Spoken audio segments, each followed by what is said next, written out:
السلام عليكم ورحمة الله وبركاته. اليوم فجر الجمعة 27 من جمادى الثاني 1424. هذا رفيق المسجد بابا رمضان، أنا أسميته بابا رمضان. اليوم يخرج لي ذهب زوجته قبل الفجر وفواتيرهم أبيعهم على أساس ابنتي لين، على أساس ابنتي لي.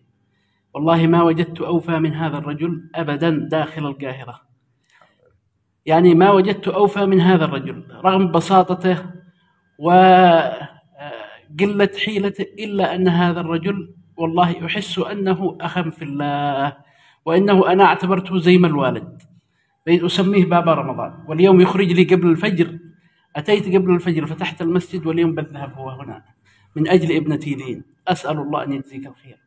أنا أقول لك جزاك الله خير، وصلت هديتك، وابنتي اختارها الله عز وجل، ابنتي رحمه الله اختارها الله عز وجل.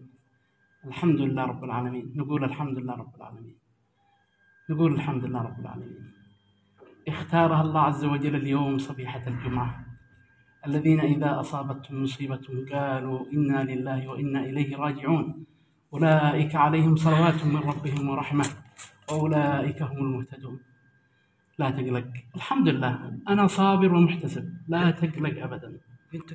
الحمد لله اختارها الله، اختارها الله. اتصلوا بي الآن من المستشفى.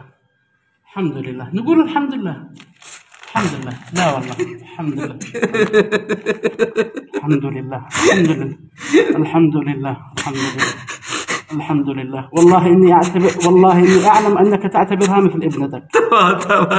الحمد لله، الحمد لله رب العالمين، الحمد لله. اسجد لله حمدا وشكرا، اسجد لله، اسجد لله، وأنا سأسجد معك حمدا وشكرا لله عز وجل.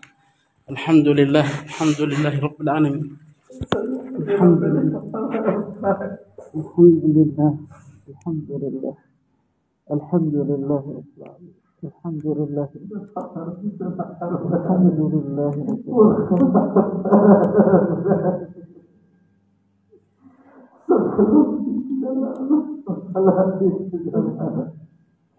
الحمد لله رب العالمين. اللهم لك الحمد ولك الشكر، اللهم لك الحمد، اللهم لك الحمد والشكر يا رب، اللهم لك الحمد ولك الشكر يا رب، اللهم لك الحمد ولك الشكر يا رب.